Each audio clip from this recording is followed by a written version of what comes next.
মই বুলি নহয়, প্ৰত্যেকজন অসমীয়া আজি যদিও বা আমি দিনজোৰা কাৰ্যসূচীত মই ব্যস্ত হৈ আছোঁ, আপোনালোকে ব্যস্ত হৈ আছে, কিমান সময় বহিছে, আমাৰ কিন্তু সেই মনৰ ভিতৰত কিন্তু সেই এটাই কুৱেশ্যন যে কি হৈছিলে, কিয় আমি অসমবাসীয়ে আজিলৈকে ৰাতিলৈকে আমি এতিয়ালৈকে প্ৰতিটো নিশাই আমি কান্দিছোঁ। সেই কাৰণটো আমি জানিবৰ কাৰণে উৎসুক আৰু ইতিমধ্যে জমা দিছে। আৰু যিহেতু ইয়াতে ময়ো তাৰ মাজে মাজে মই নিউজবিলাক চাই আছোঁ, যে আপডেটবিলাক চাই আছোঁ, আৰু যিহেতু এইটো এটা এনেকুৱা বিষয়বস্তু নহয়, কাৰণ বহুত পৃষ্ঠা মানে আছে, গতিকে তাত কি আছে কোনো ষ্টাডি নকৰাকৈ আমি এতিয়ালৈকে একো গম পোৱা নাই ভালকৈ। গতিকে গোটেই ধাৰাবিলাক গম পাইছোঁ, কি ধাৰাত তেওঁলোকে মানে অভিযুক্ত কৰিছে। গতিকে মই ভাবোঁ যে এই গোটেই বিষয়টো অভিজ্ঞ লোকসকলে তেওঁলোকে ষ্টাডি কৰক, ষ্টাডি কৰাৰ পিছত তাৰপিছত আমি জানিবলৈ আমাক সহজ ভাষাত লাগে। গতিকে মই ভাবোঁ যে আজিৰ দিনটোৰ ভিতৰত বা কালিৰ ভিতৰত আমি গোটেই বিষয়বিলাক গম পাম আৰু বিচাৰিছোঁ তাৰমানে যে, কাৰণ আমাৰ এনেকুৱা হৈছে যে জুবিন দাৰ লগত আমাৰ গোটেই জীৱনটো সাঙুৰি আছে, ভালকৈ খোলাকৈ আমি কাম কৰিব পৰা নাই, এতিয়াও ক'ৰবাত কুৱেশ্যন এটা ৰখি গৈছে। গতিকে মই ভাবোঁ যে আজিকালিৰ ভিতৰত আমি গোটেই বস্তুবিলাক স্পষ্ট হৈ পৰিব। চাওক, চৰকাৰে একদম সঠিক এটা ডেট দিছিলে, সেই ডেটটোৰ ভিতৰতে চাৰ্জশ্বিটখন দিম বুলি কৈছিলে, দিলে।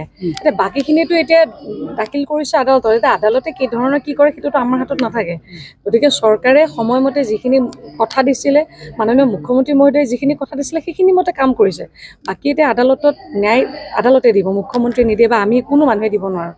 গতিকে চাওঁ এতিয়া গোটেই বস্তুবিলাক কোনফালে যায়, কিন্তু আমি ধৈৰ্য ধৰাৰো প্ৰয়োজন, আৰু এবাৰ গম পোৱাৰ পিছত তাৰপিছত আমাৰ কথাবিলাক পাতিবৰ কাৰণে আৰু সুবিধা হ'ব। এটা কুৱেশ্যন ব্যক্তিগতভাৱে, এইটো ব্যক্তিগত বুলি কোনো কথা নাই, ৰাজহুৱা ব্যক্তিগত চব, যে জুবিন দা আমাৰ কাৰণে, আৰু বিশেষকৈ মই ভাবোঁ দেই, মহিলাসকলতো আমি ঠিক আছে, আমাৰ যুৱতী কি কৰি চবেই ভাল পায়, মই ভাবোঁ যে আটাইতকৈ বেছি দুখ কিজানি আমাৰ যুৱকসকলে পাইছে। বহুত ডাঙৰ শক্তি আছিলে জুবিন দা। জুবিন দা য'তেই যায়, যিখন ফাংচনতে আপোনালোকে দেখিব ল'ৰাবিলাকে বলিয়াৰ নিচিনা, যিমান মই নিজৰ ভাগিনসকলক দেখিছোঁ, একদম লখিমপুৰত থাকিলেও তালৈকেও দৌৰে বাইক লৈ লৈ। গতিকে মই ভাবোঁ যে আমাৰ জীৱনৰ এটা অংগৰ নিচিনা, আত্মা মানে কঢ়িয়াই লৈ ফুৰা জুবিন দা আমাৰ কাৰণে শক্তি এটা। গতিকে মই ভাবোঁ যে জুবিন দাৰ ক্ষেত্ৰত কিয় এনেকুৱা হ'ব। গতিকে আমাৰ হয়তো অদ্ভুত প্ৰশ্ন এটা, আৰু জনাৰ পিছত চাগে আমি আৰু বেছি আচৰিত হ'ম যে কিয়, ইমান কি আছিলে তাত। গতিকে 100% নহয়, আমি সকলোৱে একেলগে বিচাৰোঁ যে জুবিন দাৰ ক্ষেত্ৰত যোনে যি অন্যায় কৰিছে প্ৰত্যেকেই, মইতো ভাবোঁ যে জীয়াই থকাৰো যোগ্য নহয় তেওঁলোক।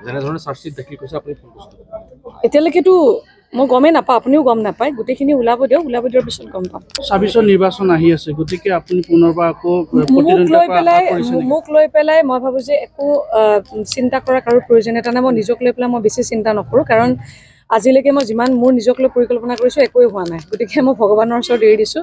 আৰু এতিয়া যিটো মহিলা আয়োগটো মই দায়িত্বটো পাইছোঁ, মই সঁচাকৈ ভাল পাইছোঁ, কাৰণ কেলৈ এটা নিস্বাৰ্থভাৱে কাম কৰা এটা প্লেটফৰ্ম এখন পাইছোঁ, আৰু বহুত বস্তু মই নিজেও শিকিছোঁ। আৰু মই ভাবোঁ যে আমাৰ গাঁৱে ভূঞে যিখিনি নিৰ্যাতিত মহিলা আছে, তেখেতসকলক এষাৰ মাতষাৰেই বহুত ডাঙৰ শক্তিশালী, তেওঁলোকক আত্মবিশ্বাসটো ঘূৰাই আনে। সেইটো হৈছে যে আপোনালোকে চিন্তা নকৰিব, আমি আপোনাৰ লগত আছোঁ। গতিকে এই বস্তুটো সমগ্ৰ অসমত যেতিয়া মই কাম কৰিবলৈ পাইছোঁ, স্বাভাৱিকতে মোৰ কাৰণে এইটো সৌভাগ্য। গতিকে মই বেলেগ একো ভবা নাই, আৰু মই মোৰ ক্ষেত্ৰখনক লৈ মই সুখী।